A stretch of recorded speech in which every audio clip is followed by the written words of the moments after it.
በዙሪያችሁ ያሉ ጭንብል የለበሱ ምቀኞቻችሁን 100% የምትለዩባቸው 10 የተረጋገጡ ምልክቶች እነሆ። ወደ መጀመሪያው ምልክት ከማለፋችን በፊት ግን አንድ ነገር ላስታውሳችሁ። በሕይወታችሁ ውስጥ ትልቅ ለውጥ ማምጣት ስትጀምሩ፣ ብርሃናችሁ ሲደምቅና አዲስ ከፍታ ላይ ስትደርሱ በዙሪያችሁ ያሉት ሰዎች ሁሉ አብሯችሁ ደስ የሚላቸው ይመስላችኋል። ነገር ግን እውነታው ተቃራኒ ሊሆን ይችላል።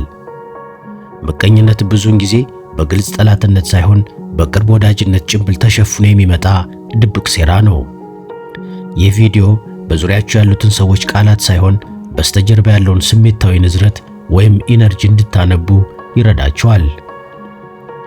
ምቀኛ ሰው የእናንተን ስኬት እንደሱ ውድቀት የሚቆጥር፣ የእናንተን ብርሃን ደግሞ የራሱ ጨለማ አድርጎ የሚያይ እኩይ መንፈስ ያለው ሰው ነው። በግልጽ ሳትለዩት ወዳጅ መስሎ በዙሪያችሁ ያለ ምቀኛ ሰው ሳታውቁት ጉልበታችሁን የሚመጥ፣ ተስፋችሁን የሚሰርቅና በስውር መንገዳችሁን ለመዝጋት አጥር የሚሰራ ሰው ነው። በነገራችን ላይ ምቀኞች የሚለዩት በችግር ቀን ሳይሆን በደስታችሁ ቀን ነው። በችግራችሁ ቀን ሁሉም ሰው ሊራራላችሁ ወይም አይዞህ ሊላችሁ ይችላል። ምክንያቱም ያኔ እናንተ ከነሱ በታች እንደሆናችሁ ስለሚሰማቸው ውስጣቸው ሰላም ነው። እውነተኛ ማንነታቸው የሚገለጠው ግን እናንተ ስትበልጧቸው ነው። እናም ከዚህ ቀጥሎ የምቀኞችን 10 ስውር ምልክቶች፣ የንግግር ስልቶቻቸውንና ስኬታችሁ ላይ የሚረጩትን የቃላት መርዝ በጥልቀት እንመረምራለን። ይህ ማንንም ለማጥቃት ሳይሆን የገዛ ጉዟችሁን ከጥላሸት ለመከላከል የሚደረግ የንቃት እርምጃ ነው። አንደኛ፣ ስኬታችሁን የማጣጣል አባዜ።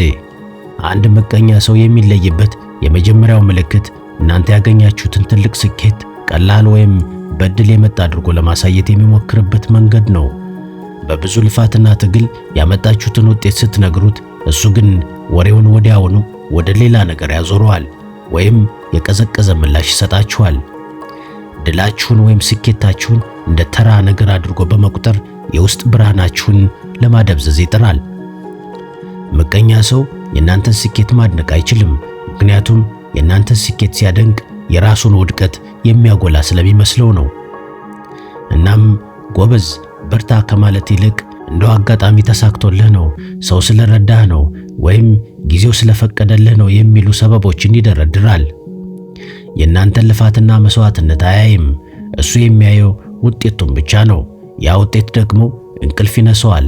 እንዲህ አይነቱን የማሳነሻ ንግግር የሚጠቀም ሰው ካጋጠማችሁ እሱ ወዳጃችሁ ሳይሆን የእድገታችሁ ቀንደኛ ጠላት መሆኑን እወቁ።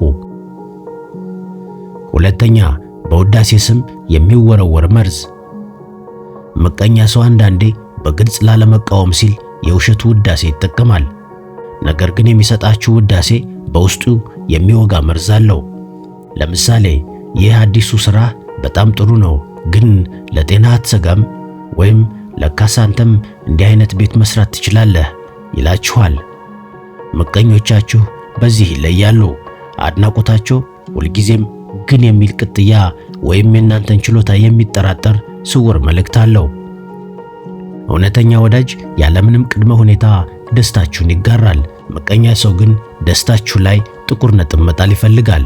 ውዳሴያቸው እናንተን ከማበረታታት ይልቅ በራሳችሁ ላይ ጥርጣሬ እንዲያድርባችሁ ወይም ደስታችሁ እንዲጎድል የሚደረግ ነው። ይህ አይነቱ መርዝ በብልሃት ስለሚረጭ ወዲያውኑ ላታስተውሉት ትችላላችሁ። ነገር ግን ከነሱ ጋር ተነጋግራችሁ ስትለያዩ የሚሰማችሁ አንዳች ስሜት የምቀኝነታቸው ማረጋገጫ ነው። ደስታችሁን በጥርጣሬ የሚበክልን ሰው በሩቅ ማቆም ብልህነት ነው። ሶስተኛ፣ በውድቀታችሁ ላይ የሚታይ ስውር ደስታ። ምቀኛ ሰው እናንተ ሲሳካላችሁ የጨለመው ፊቱ፣ የሆነ ችግር ሲገጥማችሁ ግን በድንገት እንደ ፀሐይ ይበራል። ምቀኞቻችሁ በዚህም ይለያሉ። በችግራችሁ ጊዜ የሚሰጡት ድጋፍ ከማዘን ሳይሆን ከመደሰት የመጣ ነው። አይዞህ እኔ እኮ ድሮም ይሄ እንደሚሆን ጠርጥሬ ነበር እያሉ የሽንፈታችሁን ዜና ደጋግመው ሊያወሩት ይፈልጋሉ። የእናንተ መውደቅ ለነሱ የራሳቸውን ውድቀት የሚያስታግስላቸው መድኃኒት ይሆንላቸዋል። እናንተ ስትሳሳቱ በደግነት ከመምከር ይልቅ ስህተታችሁን ለሌላ ሰው በማውራትና እናንተን በማሳነስ ጊዜያቸውን ያጠፋሉ። ለዚህ ነው ምቀኛ ሰው አይዞ ባይ መስሎ ሊመጣ ቢችልም በውስጡ ግን እናንተን አፈር እንድትልሱ የሚመኝ መሆኑን ማስተዋል ያለባችሁ። እውነተኛ ወዳጅ በውድቀታችሁ ወቅት ልቡ አብሮ ይቆስላል። ምቀኛ ግን እናንተ አነስ ስትሉለት እሱ የገዘፈ ይመስለዋል። አራተኛ የእናንተን ማንነት መኮረጅና ማወዳደር። የሚገርመው ነገር ምቀኛ ሰው እናንተን ቢጠላችሁም በስውር ግን እናንተን መሆን ይፈልጋል። የምታደርጉትን ነገር ሁሉ በስውር ይከታተላል፣ ይኮርጃል። ከዚያም እናንተን በራሳችሁ መንገድ በልጦ ለመገኘት ይሞክራል። ከእናንተ ጋር ባልታወጀ ውድድር ውስጥ ይገባል። እናንተ አዲስ ነገር ስትገዙ እሱም ከዛ የተሻለ ነገር ለመግዛት ይሯሯጣል። እናንተ አዲስ ሐሳብ ስታመጡ እሱም ሐሳባችሁን እንደራሱ አድርጎ ያቀርባል። ይህ አይነቱ ምቀኝነት ከዝቅተኝነት ስሜት ወይም ኢንፌሪዮሪቲ ኮምፕሌክስ የሚመነጭ ነው። ራሱን መሆን ስላልቻለ እናንተን በማሳደድ ማንነቱን ሊያገኝ ይጥራል። ነገር ግን የቱንም ያህል ቢኮርጃችሁ የእናንተን የውስጥ ብርሃን ሊቀማው አይችልም። ምቀኛ ሰው የእናንተን የውጭ ቅርጽ ሊመስል ይችላል እንጂ የውስጥ ጥንካሬያችሁን ግን ፈጽሞ ሊጋሩ አይችልም። አምስተኛ መረጃ ማሳደድና ድክመት ፍለጋ።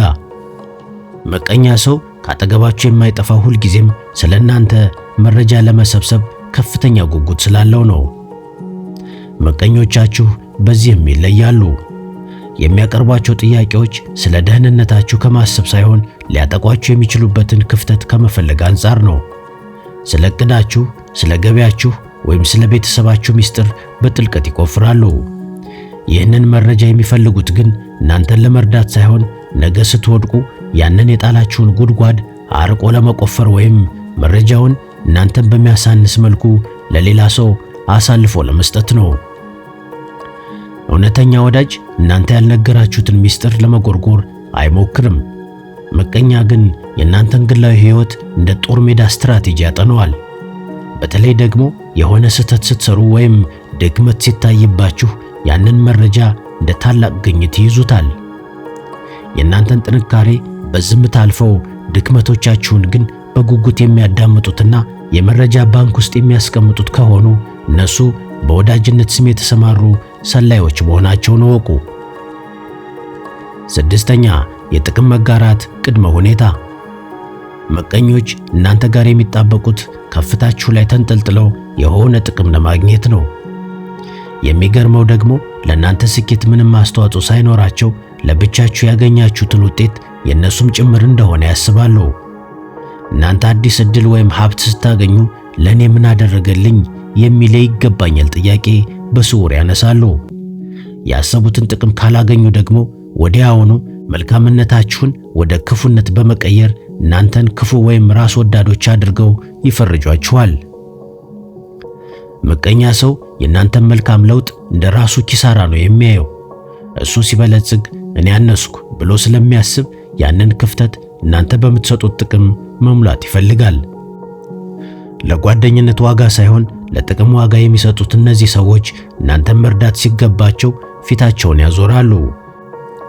የእናንተን ስኬት እንደ ግል ሀብታቸው የሚቆጥሩና ካልሰጣችኋቸው ግን ስማችሁን የሚያጠፉ ከሆኑ እነሱ የልባችሁ ወዳጆች ሳይሆኑ ኪሳችሁ ላይ ብቻ ያነጣጠሩ ሰላቢዎች ናቸው። ሰባተኛ የመሃል ዳኛ ጨዋታና ሐሜት። ምቀኛ ሰው እናንተን ፊት ለፊት ከመጋፈጥ ይልቅ በሌሎች ሰዎች ጆሮ ውስጥ መርዝ መርጨትን ይመርጣል።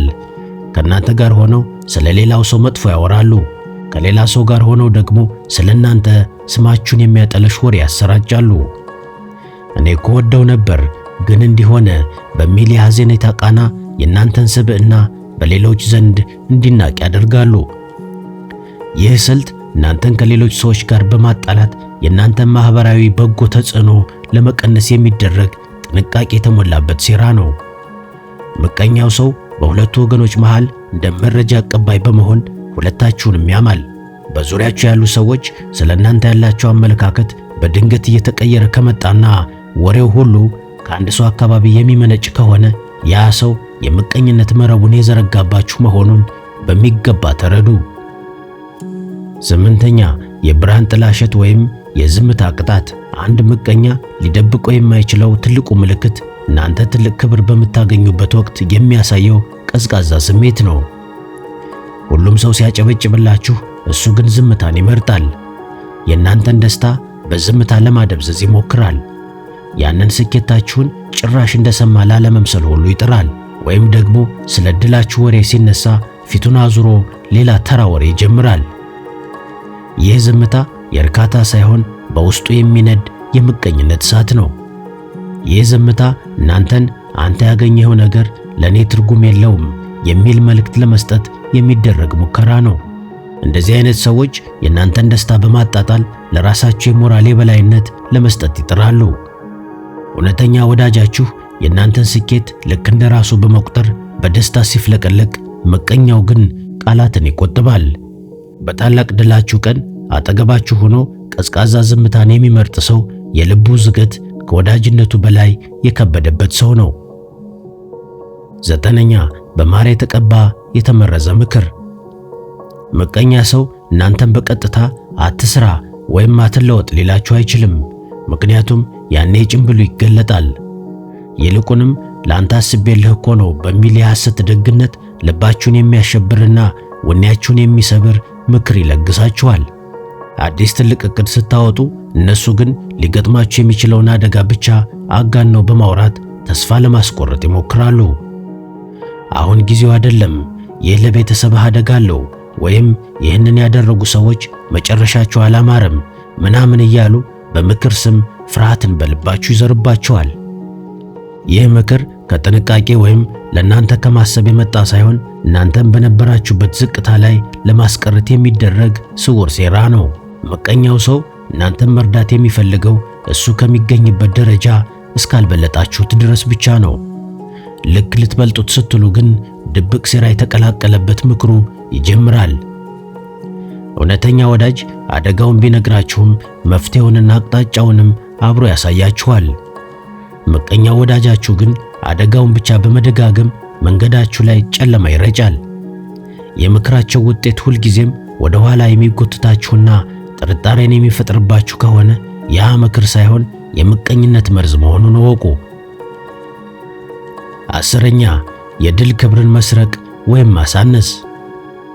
አንዳንድ ምቀኞች ደግሞ ስኬታችሁን የኔም ድካም ውጤት ነው በማለት የድሉን ክብር ለመጋራት ይሞክራሉ።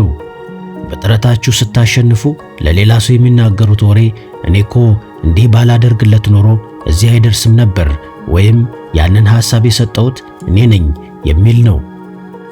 የእናንተን ብርሃን ተጠቅመው ራሳቸውን ለማድመቅ ይጥራሉ። ይህ ስሜታቸው በራሳችሁ መቆም የምትችሉ ጠንካራ ሰው መሆናችሁን በቅንነት እንደማይቀበሉት የሚያሳይ ምልክት ነው። ይህ ስልት እናንተን ለኔ ባለዕዳ ነህ የሚል ስሜት እንዲሰማችሁ ለማድረግና በሰዎች ዘንድም ስኬታችሁ በእናንተ ብቃት ብቻ የመጣ እንዳይመስል ለማድረግ የሚጠቀሙበት ነው። ስኬታችሁ ሲጎላ እነሱም አብረው ጎልተው ለመታየት ይንጠባረራሉ። ነገር ግን በሚናገሩት ወሬ ውስጥ የእናንተን ዋጋ በስውር ያቃልላሉ።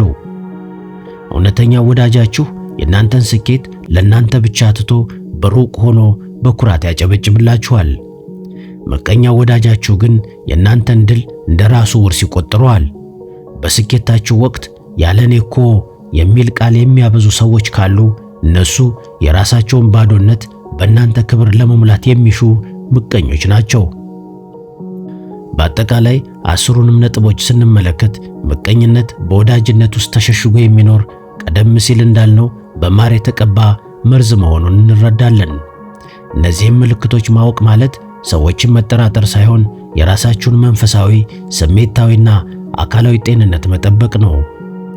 ምቀኝነትን መለየት ማለት እናንተን ወደ ኋላ ከሚጎትቱ መልህቆች ራሳችሁን ነፃ ማውጣት ማለት ነው። በወዳጅነት ስም የሚመጣ ምቀኝነት የነፍስ መርዝ ነው። እነዚህን ሰዎች መለየት ማለት እነሱን ለመበቀል ሳይሆን የእናንተን የስኬትና ሰላማዊ የህይወት ጉዞ ከማይረባ ጫና ለመጠበቅ ነው። አስታውሱ፣ ማንም ምቀኛ እናንተን ሊያቆማችሁ አይችልም።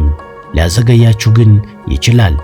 ጭንብል የለበሱ ወዳጆቻችሁን ለይታችሁ ስታውቁ ጉዟችሁ ፈጣንና ብርሃናችሁም ደማቅ ይሆናል። በዙሪያችሁ ያሉትን ሰዎች በእነዚህ 10 ማጣሪያዎች እዩአቸው። ከዚያም እውነተኛ ወዳጆቻችሁን በፍቅር ቀፏቸው። ምቀኞቻችሁን ግን እንደ አመድ አራግፋችሁ ጣሏቸው። የእናንተ ከፍታና የስኬት ጉዟችሁ ፍጥነት የሚወሰነው ከጎናችሁ ባቆማችኋቸው ሰዎች ማንነትም ጭምር ነው። ጭንብላቸውን ስትገፉት የሚታየው ማንነት እናንተን የሚመጥን ካልሆነ በድፍረት ርቀታችሁን ጠብቁ። ለዛሬ አበቃው። በሌላ ጊዜ በሌላ ሐሳብ እስክንገናኝ ሰላም ሁሉ ከእናንተ ጋር ይሁን፣ ከምቀኞችም ይጠብቃችሁ።